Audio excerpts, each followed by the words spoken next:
That's the sermon notes. I mean the scripture notes. Okay, welcome to Tree of Life. I'm Roy Richmond. I'm glad you're here today. We're continuing our study on the book of Acts. I call it the Acts of the Ekklesia. The Ekklesia is the Greek name for the church. That's where they got the word church from. But the first two letters in Ek is the point where spiritual movement and action takes place. So that's us. We've always thought it came from out there somewhere, but it flows through us. So if you've been with us for a while on here, I hope you've enjoyed what you're hearing. If you're new to what you're hearing today, I don't use any real version of the Bible like King James or whatever. I translate the Bible, or have for years, but now I use a metaphysical understanding. So what I read won't correlate with what you're reading in your Bible, except for this very first verse. So I put a little title on this chapter: Breath Within You Will Always Invite the Sacred Self to Examine Itself. You know, we in a lot of religious worlds, they examine other people a lot. You know, we call it judging. They used to judge people, even by how they dressed and how they act or whatever. But the breath within always calls us to examine ourselves, not in judgment or whatever, but to make sure there's nothing there that's hindering us. And so we allow the truth to get rid of that. So in Acts 7:1, if you remember, last week we started teaching about Stephen's and how the high priest began to come to him and question him, and eventually, they stoned him. And so it says, then said the high priest, are these things so? And, most people would just read right on by there. But this is a symbol, the high priest, of this inherited religious authority. And the truth is, like I've told you many times, all the consecrated messengers, Jeremiah, Isaiah, they weren't there to talk to the people. They were there to bring correction to the leaders. The people were fine, but the leaders were not fine. And because of that, then it was hurting the people. It was keeping the people from going on to knowing who Father really was. And so he asked Stephen, are these things so? This brief verse here carries a real implication. The high priest represents this dominant voice of outer law, that ritual, if you would, or this institutional authority within ourself that's been placed inside of us a lot. And as we've been growing here at Tree of Life, there's many times we've had these questions. Is this really true? I'm sure some of you may have left here, some of you that's been watching us. Hey, Tamara, I'm glad you're with us today. That maybe you begin to think, is this really true? And can it be really true that I've always been one with Father? We could have all kinds of questions. I need to write a song about that. Is this really true? But it's this mindset formed by religious systems that they demand conformity to outward traditions rather than inward transformation. And I no longer want to conform to the outward traditions anymore. I don't identify with any religion whatsoever. In fact, I do not identify with religion. I don't identify as a Christian, because the word Christian really wasn't even in the text at all. Where they put Christian, it actually says the first time people followed the disciples, not they were Christians. They put that there. And so, and I'm not against you if you say you're a Christian, that's just fine. But I am a child of God. I am holy. I am upright. I am a sacred self. I am breath. I am one.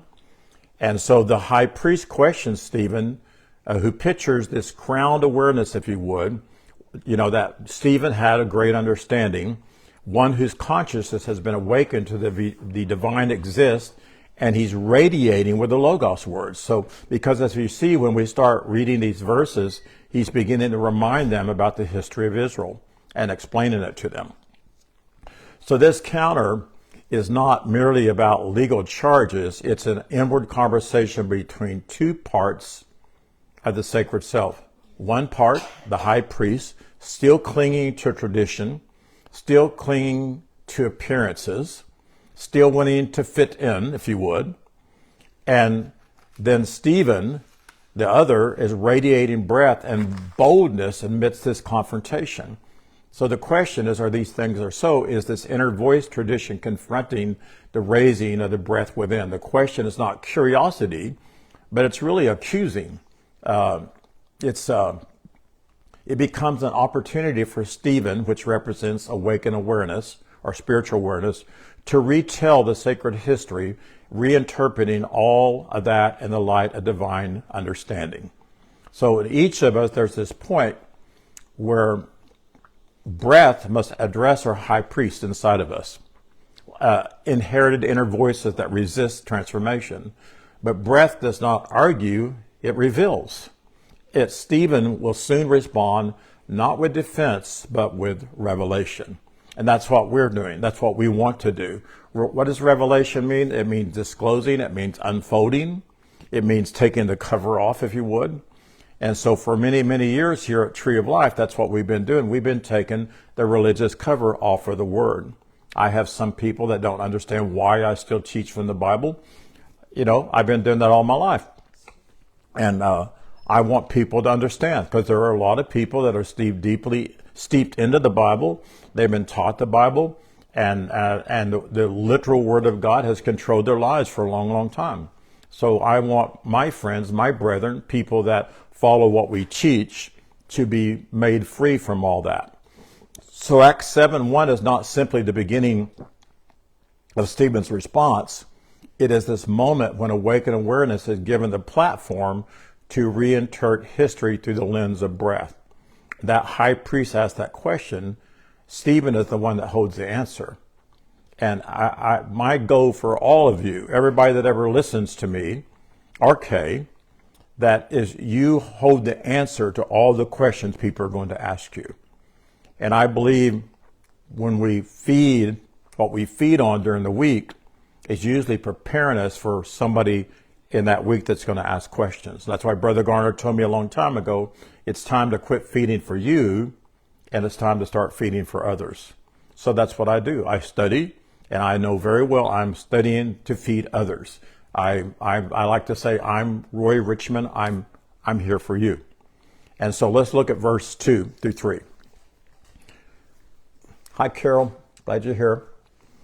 And Stephen said, "Sacred family, spiritual fathers, listen. The Elohim of radiating view and perception of man appeared to our father Abraham when he still dwelled in Mesopotamia before he lived in Haran. And breath said to him, leave behind your limited awareness," which we know was his father, but he didn't do it, right? And others, "your inherited belief systems and your own conditioned perceptions, and enter the land that I will show you." That is a hard thing to do. I tell people all the time that call me, I have FaceTime talks with them, I have Zoom meets with them. I say, if you really want to go on and go higher in your understanding, you have to be willing to leave behind everything that you thought was true. And it's very hard to do. It's very difficult. But you have to be willing to do that. So Stephen begins by speaking to these sacred selves, their spiritual ancestry, and those inner faculties shaped by tradition. Abraham represents faith in spiritual guidance. The initial impulse is to leave old awareness, and that's what he was asked to do. Mesopotamia means between two rivers. That symbolizes a double-minded state. And meaning between that, it's a wavering between outer and inner identity. Because most of our life we have identified with our outer, right? I'm Roy Richmond, I'm white, I'm an American, my mom and dad is Sam and Betty Richmond, I'm a Christian, I go to full gospel. Oh, we had so many things that we said about ourselves, and we identify with that. We identify with what was done to us. Whatever we latched onto, that became our identity, it robbed us from who we really were. And so then Haran means parched, it means a dry place. It pictures a resting place of incomplete awareness. So Stephen is saying before Abraham ever experienced what we now call awakening, the divine beckoned him to leave what was familiar. We talked about this several times over the last few weeks about music. The reason we sing those songs that we sing all of our lives still sometimes today is because we always gravitate to what was familiar. That's why I'm writing new songs. And I hope you guys are beginning to hear those in your head. I hope you're beginning to say the words. And if you want the lyrics, all you got to do is message me. I'm not going to send every one of them at once, but if there's one you really like, message me. I'll send them to you. But the journey begins not with answers, but with a call. You have to hear a call. Well, the call is always there. So what do you have to do to hear the call? You have to be calm and quiet and listen. And I always say, Father, if there's a breath, I use the word breath. Breath, is there anything that I am lacking? I open myself up to receive that. If there's anything that's going to help me teach these words more clearer, I'm open to that. And so, sometimes there are some books that my daughter tells me about that in the past I wouldn't even have touched them. I would have been like my uncle. Oh, Allie, stay away from those things. Those are dangerous. But now I don't do that. I'm willing to listen. I'm willing to look. I'm willing to read. And I think I know enough within inside if it's expedient or if it's not. So the command is spiritual. Leave your country. In other words, leave your outer identity. Everything that you think about yourself, everything that makes you feel good about yourself, it might not be edifying for you. All things, Paul said, all things are lawful, but not all things are expedient. And I think that really talks about this. You can identify with whatever you want, but it's not necessarily expedient. I was thinking the other day about the law. What's better to say, thou shalt not? Or maybe it's not wise to do that. Moses, when he did the 10 Commandments, that really wasn't from Father. That was from him. He was angry. But if he wasn't angry, he probably would have come down and said, you know what? It's not wise to commit adultery. It's not wise to lust after. Doesn't that sound better? So a lady wrote me about tattoos and stuff, and somebody was upset with somebody for doing it. And I said, I know they make it like a law, but it might be saying, one or two tattoos look pretty nice, but it's not wise to cover your whole body with them, And I think that's smart for us to do instead of commanding things. The command that's spiritual is wisdom. Leave your country, your old identity, that's wisdom. Leaving your kindred, your inherited belief systems, that's wisdom. It's not a law. None of these are laws, but it's just wisdom speaking.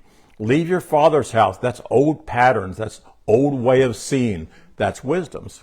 Because if you continue doing the same thing over and over and over, that's not expedient and expecting different results. That's the definition of insanity. So this is a picture of spiritual awakening. The land to be shown is not geographic, but the land to be shown is a higher consciousness. It's a new dimension of being. It's heavenly. The Bible talks about heavenly places, and they add the word places there. But I think it could be appropriate now because there's different places of awareness in us, different levels of awareness. Sometimes it's in our subconsciousness, and we don't even think about it. I believe that's where that Paul said there's sin in my members. I believe he was talking about his subconscious. He was a doctorate of the law. So in other words, that was always there, and he had a hard time not mixing the law with truth. And so that land then, when we talk about heaven, it's actually an awareness. It's not a planet somewhere. It's a heavenly awareness. The Logos calls us always to step away from familiarity into this inner knowing. And that's where I wrote that one song, We Go Within. I love that song. I hear it over and over and over. And so we have to go within. If you're looking up there to heaven for something, you're wasting your time. You go within. The very breath, you can't get any closer to Elohim than going within because we're one. Okay, any questions there? Okay, verse 4 through 5. So he left the land of the Chaldeans and came to live in Haran. After his father's awareness passed away, in other words, his dad finally died, breath moved him to this place of fuller awareness and experience, though he never personally received the inheritance of it at that time. Although he was promised the fullness of the land, he was given no visible ownership at that time, not even a place to set his foot. Yet the promise was for him and for the generations of his sacred self after him. So it was not necessary for him himself personally. So Chaldeans picture astrological and superstitious thinking, trying to predict, trying to control through external forces. You know, we see that today in the world. People try to control things in the church world by wars and rumors of wars. You know, they're always dusting off the rapture books. Every time something bad happens, they dust off the rapture books, they put new covers on it, they get on TV and start promoting that again. They're trying to predict things about what's going on in the earth. Abraham leaves that. Haran, again, is this transitional consciousness, dry but needed. There needs to come a time when you're letting go of everything. It's kind of dry right then because you haven't latched on what's really going to bring you the real water of the logos of the word. And so the father's death symbolizes the release of old awareness. The promise is made but not fully recognized yet because the part of this journey is foundational. This journey is you're beginning to build. You're building your faith. You're changing your faith in what you've done, and you're putting your faith and Elohim's faith in you. That's a big difference.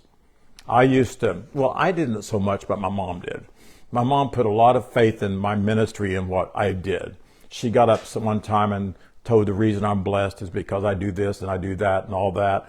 And I thought, no, it's not, Mama. I was born blessed. But she put her faith in that. So we need to build up on our faith and Father's faith where it stops the worrying. It stops the doubt. It stops the trying to figure it out on our own. And you just begin to live out of who you be. So Abraham didn't need physical proof because he walked with spiritual sight. I think a lot of stuff that we see in the Bible was added in there. I know Abraham was not told to go up and offer his son as a sacrifice. It said to ascend to a mountain, and they added offering for a burnt sacrifice. I know he thought he was supposed to, though, but I don't think he was planning on it because he was used to worshiping the god Moloch. And when a god called you up, they wanted your child. And so the land represents consciousness fully aligned with breath. That's our land. That's our Beulah land, where it's been in a place that you are consciously aware of breath speaking to you all the time. And this is the awareness of I exist. I exist as son of God. I exist as daughter of God. I exist holy. I exist righteous. I'm not earning it.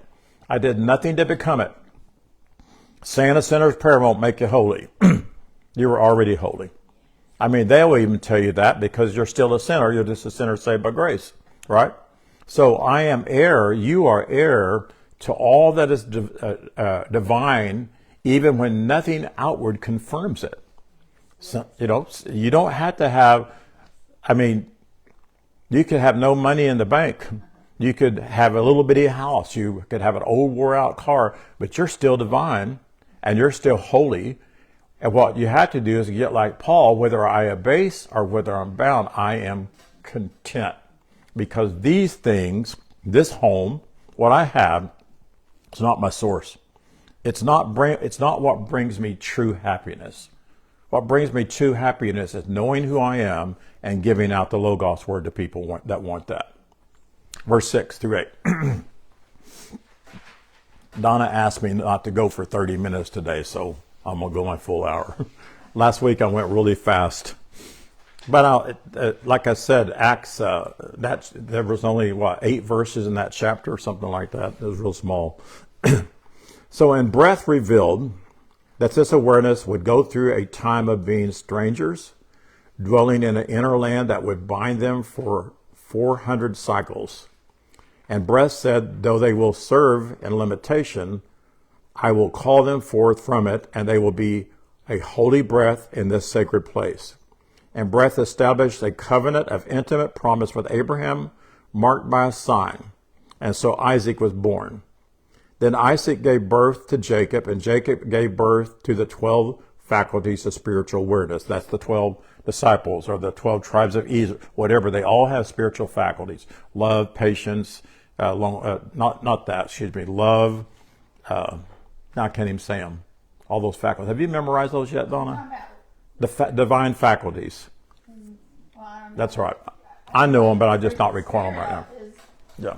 So this speaks of our journey through limitation, a time of living as strangers within foreign awarenesses.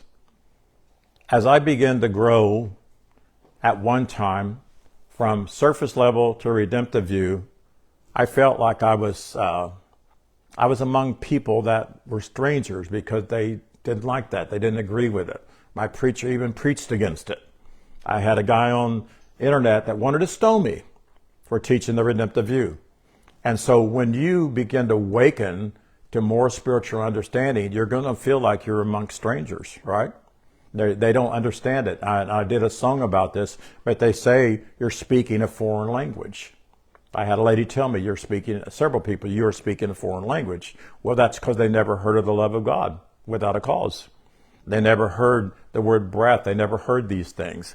And so Egyptian bondage is symbolic of that phase of living under a domination of outer law and sense consciousness and mistaken identity. You know, how many times I've told you people see my tag that says you're a holy and they disagree with me. Well, I don't know about you, but I'm not holy. And so the 400 years represent a complete cycle of challenging. It represents formation and then eventual deliverance. This is not punishment, it's spiritual gestation before the liberation. There comes a time, sometimes when it just feels like nothing's working. You can't go back and you're having a hard time going forward. Well, what's controlling that is your willingness to let go of everything that's been holding you back. And sometimes we let go of things that we know is holding us back, but we don't really realize there's some things that we're friendly with and that we're familiar that we still need to let go of. And so only Spirit can show you that. It's not my job. So deliverance is sure, but it unfolds as awareness begins to mature. And so the phrase serve in limitation pictures this willingness to experience life through a veil until it's ready to awaken. The inner sanctuary, the awareness of union, the divine. Maybe you don't understand this completely, but if you have a willingness to come and sit and listen, that's what I'm talking about. Listen, eventually the veil is going to be lifted. The more truth you hear, the more the veil's lifted. Yes, amen. Huh? I said amen. Amen. Thank you. And the veil is what religion put over us and what religion put over our sacred scripture. So this covenant represents the eternal agreement between the divine and the sacred self that awakening will come. I've told people before, on Facebook, I get a lot of new followers all the time on what we teach. And they tell me how hard it is, and they tell me they're struggling, and maybe they're going through sickness and disease, and so that's what they're focusing on. Yes. And the important thing is we're not supposed to be focusing on our problems. We don't deny it, but we defy its right to take us out, but we don't deny it. But what we do is we focus on what we're eating on. Mm-hmm. What are you eating on? Mm-hmm. And so if you're feeding on a false identity, if you're feeding on what's going on in your body, then it's very hard to let go and fully awaken. But if you're feeding on the truth, what did Jesus say? The truth will make you free. People quote set you free all the time. It always gets me. It's not set you free, it's make you free, and make means you will experience your freedom. And so if you are struggling, if you're struggling with what I'm teaching, you're struggling with what Kay's teaching or whatever, and you just keep feeding. That's all you do. First of all, you got to decide, is this truth? Does it bring me peace? When I hear that I was always loved, when I hear that I was always holy, does that bring me peace? And if it does, then feed on it. When I go out to eat, if that food don't taste good, I don't eat it. But if it's good, I eat it. So this covenant represents the eternal agreement between the divine and the sacred self that awakening will come. It will come. Why? Because that's Elohim's desire for us. That's Breath's desire for us. Wake up to who you are. Judy Vandenberg, when she was doing all of her music, One of the sermons I wrote inspired her to write, "Wake me up to who I am." God's not changing me. Elohim's not changing me. The church tried to change you, didn't they? They wanted to conform you to them. If you went to one certain church, your hair had to be just right. You went to another church, women couldn't wear makeup. There was all kinds of stuff. They wanted to change you, but that's not what's happening. We're waking up to who we already are. There's nothing about you, the real you, that needs to be changed. It's all about an awareness. So this covenant represents the eternal agreement between the divine and the sacred self. And then circumcision, in the original King James, spiritually pictures the removal of that which hinders clarity and flow. That's what that really is. It's removing, it's the circumcision of the heart awareness.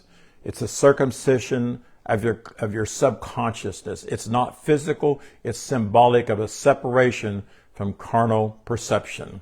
And that's what we want to let go of. But again, some of it's familiar, right? So I always say, is this really expedient for me? Is what I've believed, has it really been helping me? Has what I believed hindered how I see other people and how I respond to people? And then if it's not, which I know the answer, then I'll let it go. The truth is, we know what's hindering us.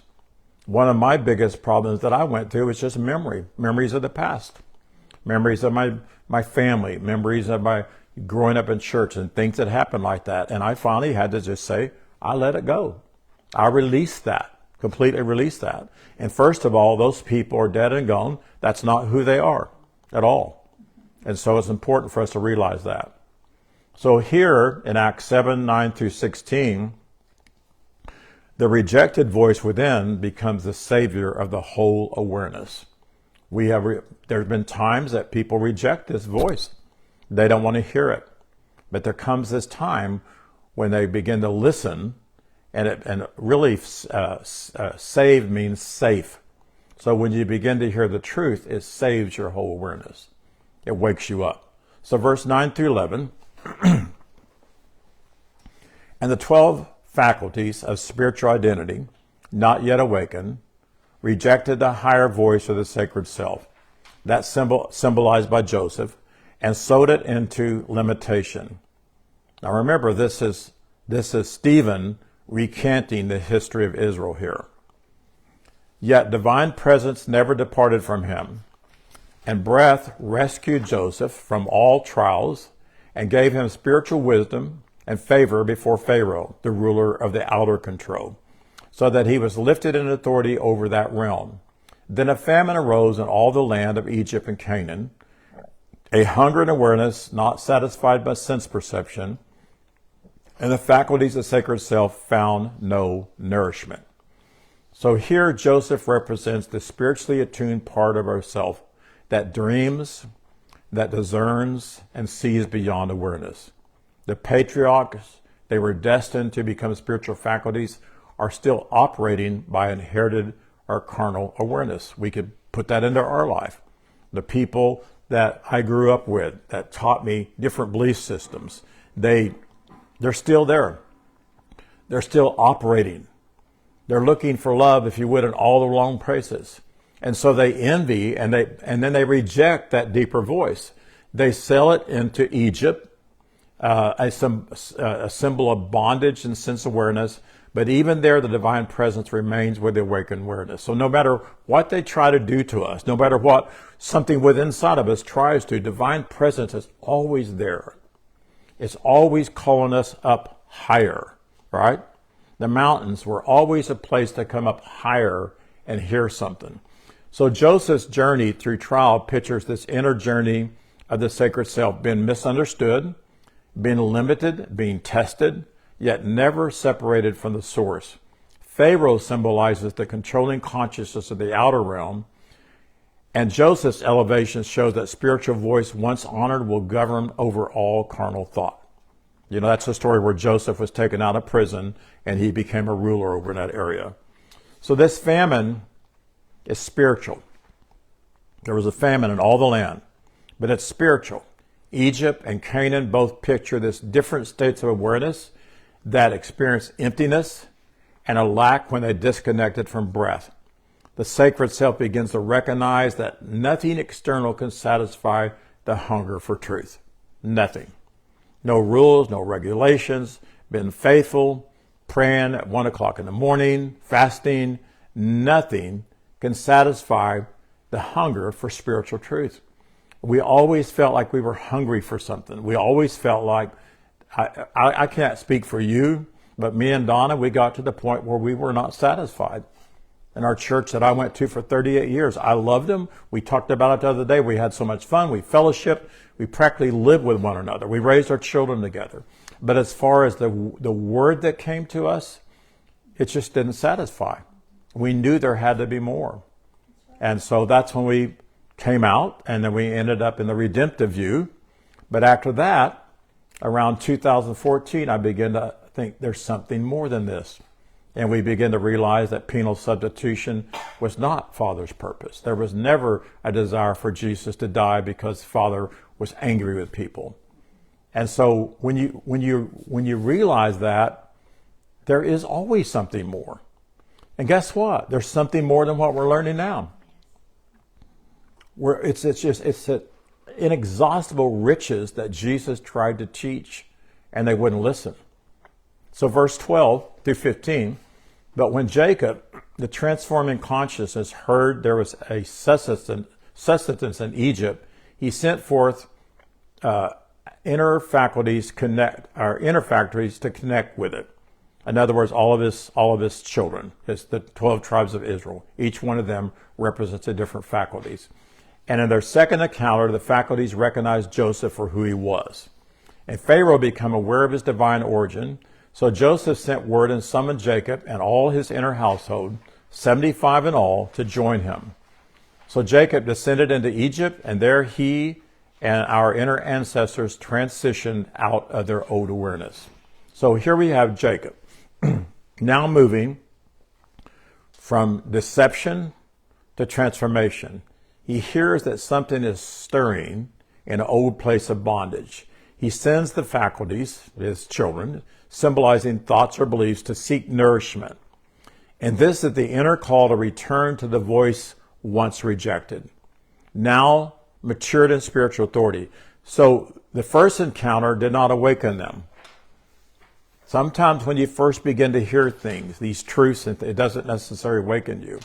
You think you hear it, but you're not hearing properly. But the second visit symbolizes renewed awareness or a second birth. So the faculties now discern Joseph's spiritual identity. Even Pharaoh, the outer ruler, recognizes the authority of breath. So this is when carnal awareness begins to submit to spiritual identity. In other words, we all grew up where we were filled with a lot of carnal understanding. So this, again, we begin to submit that to spiritual identity of who I am. So if this is who I am, then this must not be true. And then I let it go. So the number 75 here symbolizes completion multiplied by spiritual movement. It's a whole spiritual household, if you would. So Joseph calling Jacob and all his kin to Egypt shows spiritual awareness gathering all the parts of sacred self into a place of unity and restoration, even when the realm once associated with bondage. So with me, I gather all my thoughts that are not true. I gather everything that I thought was true. I gather everything that I wanted to happen that wasn't true. And I allow the truth of the Logos to destroy it, to melt it away. I allow the creative spiritual movement and action within inside of me to free me of all thoughts that are holding me back. And so Jacob's descent into Egypt represents this conscious choice of bringing transformation into the realm of limitation to be converted within. His death ends this grasping nature, if you would. So verse 16. And their awareness was carried back to Shechem and laid to rest in the tomb that Abraham bought with a price from the sons of Hamor and Shechem. Now Jacob if you would, their awareness is transforming identity right now. And it's a self-moving from deception to spiritual maturity. And that's what we've been doing for a long time. We've been moving from deception. We've been removing what was not true to spiritual maturity. So Shechem means shoulder. It means burden bearing. Hello. Welcome. Yes, sir. It means symbolizing responsibility. It speaks of spiritual balance. And then the tomb of Abraham represents the foundation of faith established long before. So there was a faith that was always there, but he begins to move into that foundation. So the burial indicates that all previous forms, awakening or transformation, are gathered back into the origin of divine intention, laid to rest in a place of spiritual remembrance. So all that stuff, all the things that were burdening us, and we didn't know that it was a burden to us, it's all laid together and it's put in a place of rest, and then we let it go. And from there, the formation of deliverance begins to take place within our awareness. So chapter 7, verse 17 through 20. Nice to meet you, sir. Yes, sir. Glad you're here. So I'm not reading from the King James. I'm reading from a metaphysical understanding. You know what metaphysical means? It means other than physical, other than a surface level. So it's going to sound a little different to you. So it's all about an awareness. So as the season of fulfillment drew near, verse 17, the breath, which is spirit, promised to Abraham, the awareness of the sacred self multiplied and increased in the realm of bondage. But another Pharaoh arose in the realm of outer control, who knew not Joseph's spiritual wisdom. He manipulated our sacred self. This is Stephen talking again. He manipulated our sacred self through cunning awareness and enslaved our potential, causing us to discard our sacred offspring, stunting our heart awareness from thriving. In this time of suppression, a new spiritual consciousness was born. Moses' beautiful in-breath perception was nurtured for 3 months in the concealed sanctuary of awakening. So see, there's always new messengers coming. Always. There always have been. We were taught that Jesus was the only one, and that's not true. There were all kinds of messengers before. All the what they called the prophets, they were messengers. There were messengers in parts of the world that we don't know anything about. In America, we've only been here for what, 250 years? Huh? Okay. And so we think just because we're Western evangelical Christianity, our faith is all there is. But there were so many belief systems way before us. There was Buddha. There was, I don't know all of them, but there were a lot of people that had understanding. But the problem is, instead of listening to the messengers, they exalted the messengers and made them God, right? And I've had the most hardest time of keeping people from making me God. But we're not supposed to worship the messengers, right? The word worship means ascertain, seek, and desire to know. So what we're supposed to do is ascertain and seek and desire to know what they're teaching us. That makes a big difference, right? So Elohim promises are eternal, and they unfold in divine rhythm. Their promises are eternal. We don't have any promises that this is going to happen in our life. The promise is already active inside of us already. Remember when our parents used to have these precious promises? You know, did you ever have them? They were little cards you'd read every day, and it was a promise. And how people would only underline in their Bibles just the promises. Well, that denied that you already had it. And their Bible says we have all things that pertain to life and godliness right now. Our problem is we didn't know it, so we didn't handle it. And so Abraham's awareness here brings a multiplication and an increase in the realm of bondage. But another Pharaoh arose here who knew about Joseph's spiritual wisdom. He manipulated through cunning awareness. He enslaved the potential, causing, and this is Stephen talking, causing us to discard our sacred offspring, stunting our awareness from thriving. That's what religion does. It manipulates you. It holds you back. In fact, the Greek and Hebrew word, or the Hebrew and Greek word for religion is to bind up and hold back. And that's what it does. It binds you up and it holds you back. Religion is what put the veil between man and the most holy place and say you can't come in. And so Moses' beautiful breath perception was nurtured for 3 months, if you would. And so Elohim, even in darkened a realm of forgotten identity, spiritual is always there. Spiritual voice is always there. It germinates. It's waking you. It's ready whenever you're ready. And the sacred self is actually stirring, if you would, and it's in the face of resistance. It's stirring constantly, and it's causing you to remove again everything that's hindering you. And this new Pharaoh is a picture of this rising of a carnal awareness that's unaware of spirit, but it can't hold it down. It can't stop it. So this Pharaoh fears this expanding consciousness, and this verse describes the force of religious control, a fear, domination, working to abort spiritual truth. And so the children represent unfamiliar ideas, new expressions, new levels. And this is when they would take in Joseph back and trying to put him in prison. And so metaphorically, this is the casting out under the lie that they will never I'm trying to think what I'm trying to say. They will never be viable in somebody's life when that's not true. It will, no matter what you're doing, it's going to work inside of you. I know I'm not explaining what I'm trying to say, but there's still this constant trying to hold you back within. And again, I think that comes from the subconscious mind.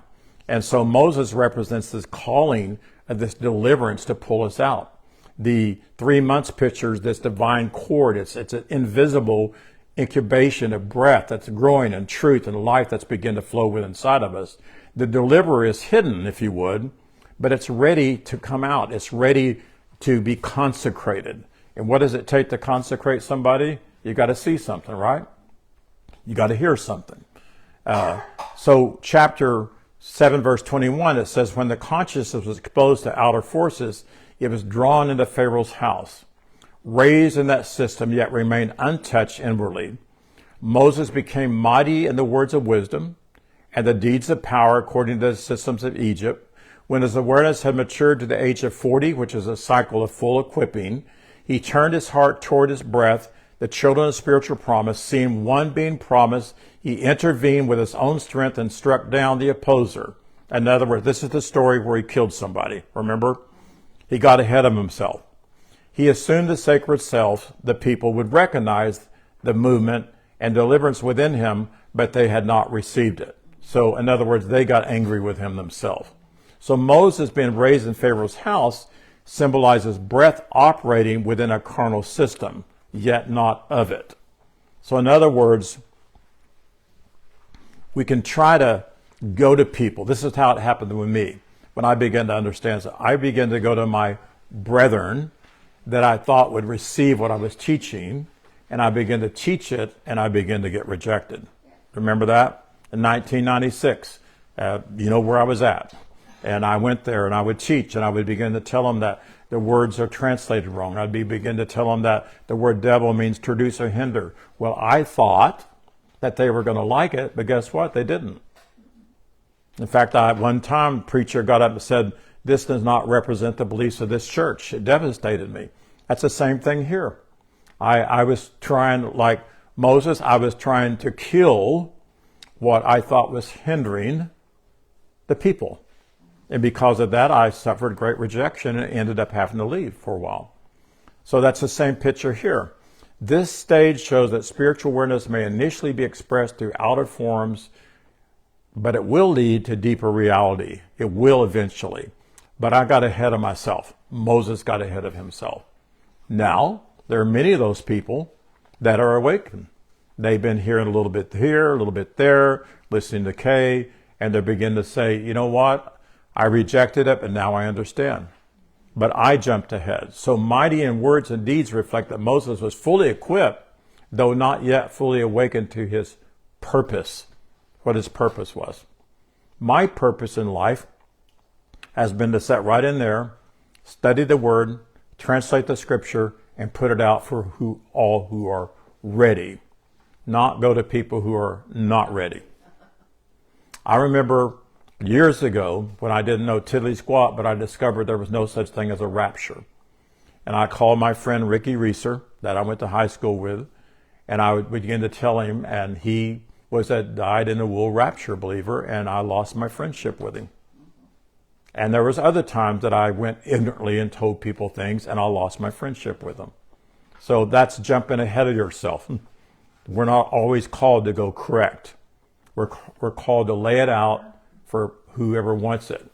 So mighty words and deeds reflect that he was fully equipped, not fully awakened.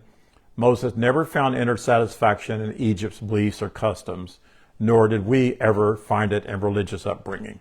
I never found satisfaction, ever. So, I'm close to closing here now. But the number 40 is always symbolic of spiritual preparation. The number 40 is symbolic of mature and transition. You know, they talked about Jesus going into the wilderness for 40 days and 40 nights. He didn't do that. Luke chapter 4. He didn't have some devil tempting him or whatever. He went up on top of the synagogue right there, and he began to think, he asked two questions. Am I who Father says I am? And am I here to take over the world, which he could have. He could have took over that whole world by what he knew. Or am I here to enter into their judgment? The judgment of the world was the judgment of the Jews, the Pharisees and Sadducees. That's the judgment, not God. But they judged him guilty because he said he was a son of God. And they're the ones that killed him. And so that's what he was doing. He was there. And so 40 means he entered into a spiritual awakening to really know that he knew who he was. I am Son of God. And it always says a Son of God. When you look it up, it does not say he was the Son of God. It says a Son of God everywhere. Because you are a son of God. You are a daughter of God. We all are. So he went through this process of awakening to who he really was. And when he settled all that, it said that the fame of him was heard all throughout the land. Because that's when he began to do the works that he was called to do. And they weren't miracles. They were just indications. That's all there was. Healing somebody is not a miracle. It's normal. It should be that way. It should be normal that we go and just, what I said last week, when you lay hands on people, you're not imparting anything to them, brother. When you're laying hands, is you've got two powers connecting with one another.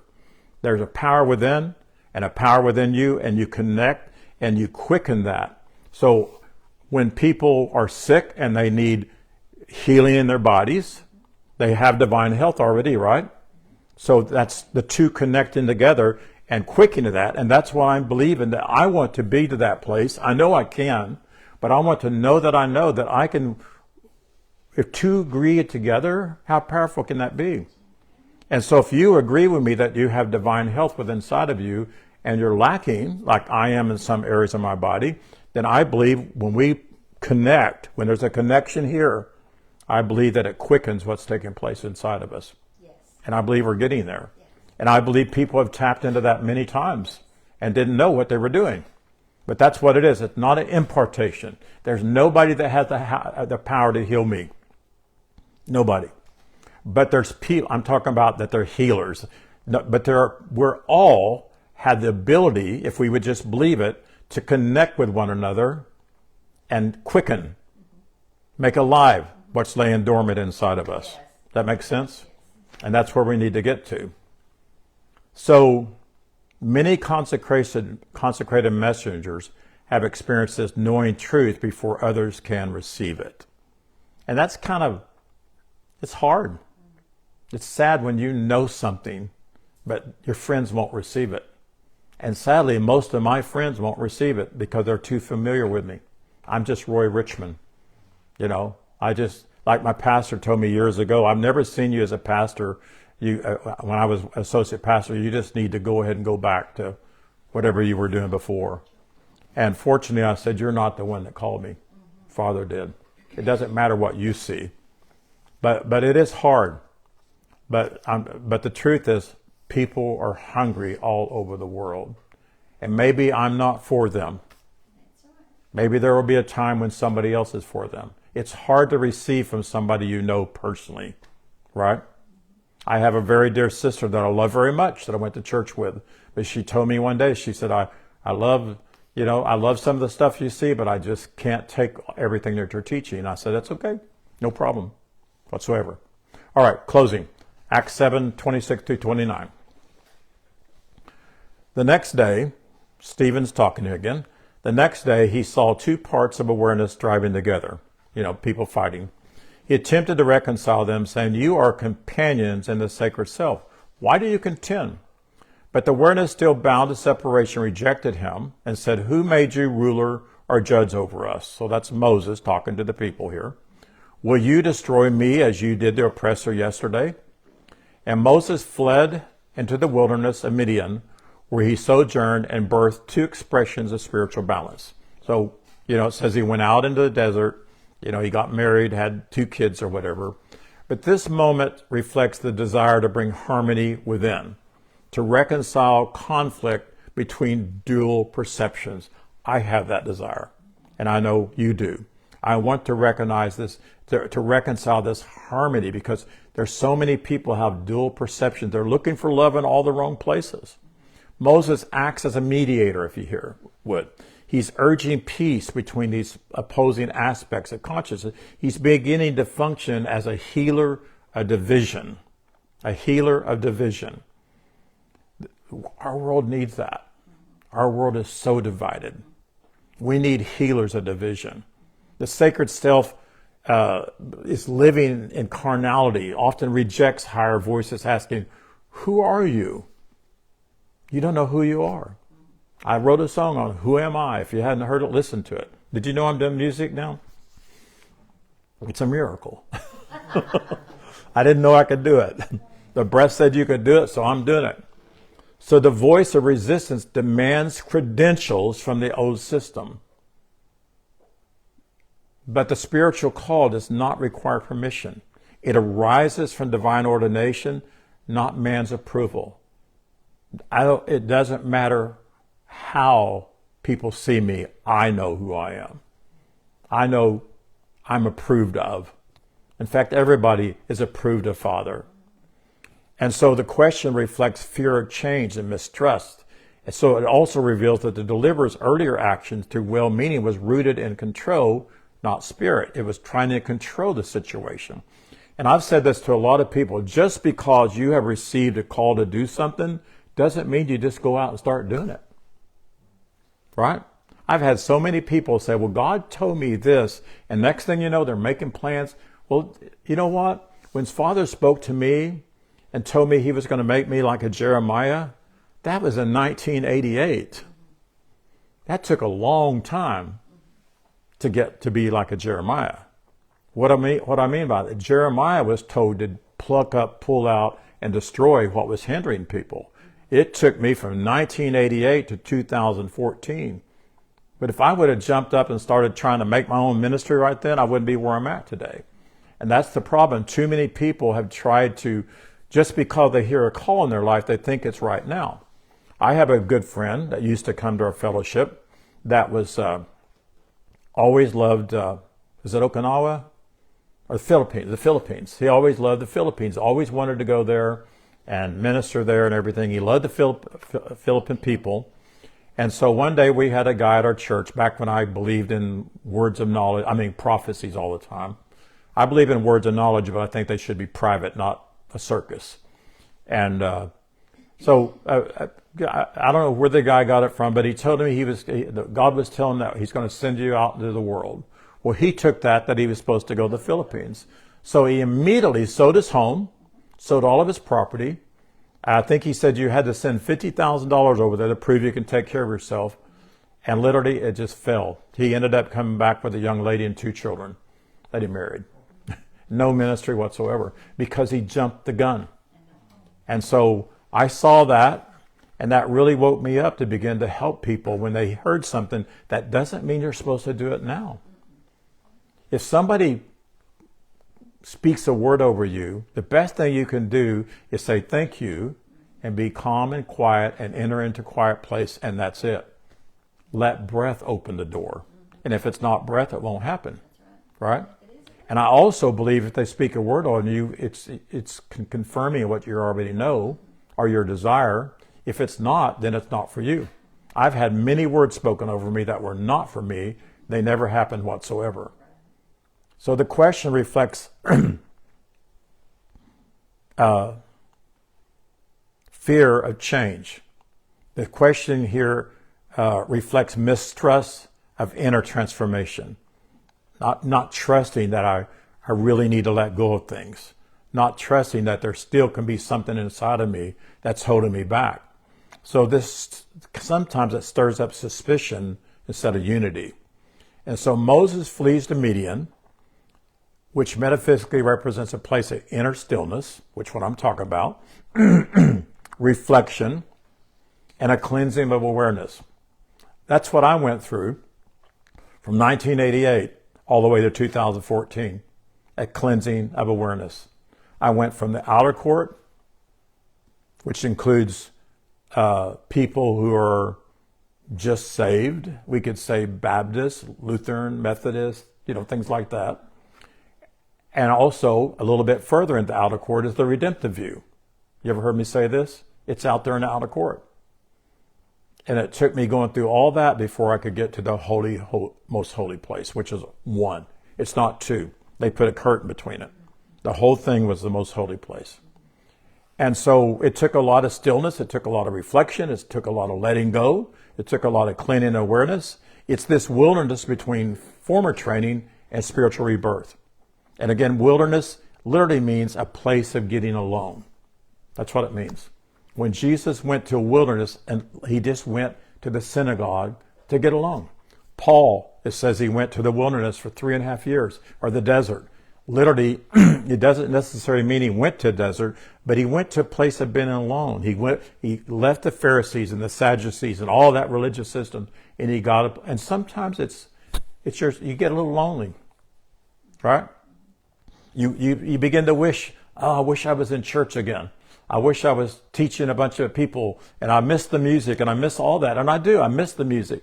I don't miss the words, but I miss all that. But not really anymore. I wouldn't give up what we have for nothing today.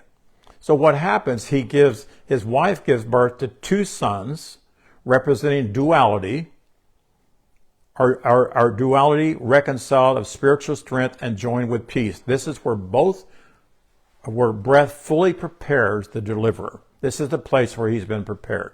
Again, his wife gives birth to 2 sons representing duality reconciled or spiritual strength joined with peace. And that's what we're going to get to next week. And he's beginning to be prepared to come back and do what he's supposed to do. And again, if you're thinking King James Version, you're thinking, well, he really didn't do it. But the King James Version was grossly mistranslated and grossly added to. And all those stories, physically, they mean nothing to us physically. But spiritually, metaphysically, symbolically, parabolically, they show us tremendous truths, and that's what we're seeing today. So it's just going to get better and better and better. So I appreciate you being here with us. Tell me your name again. My name is Sunday. Say it again.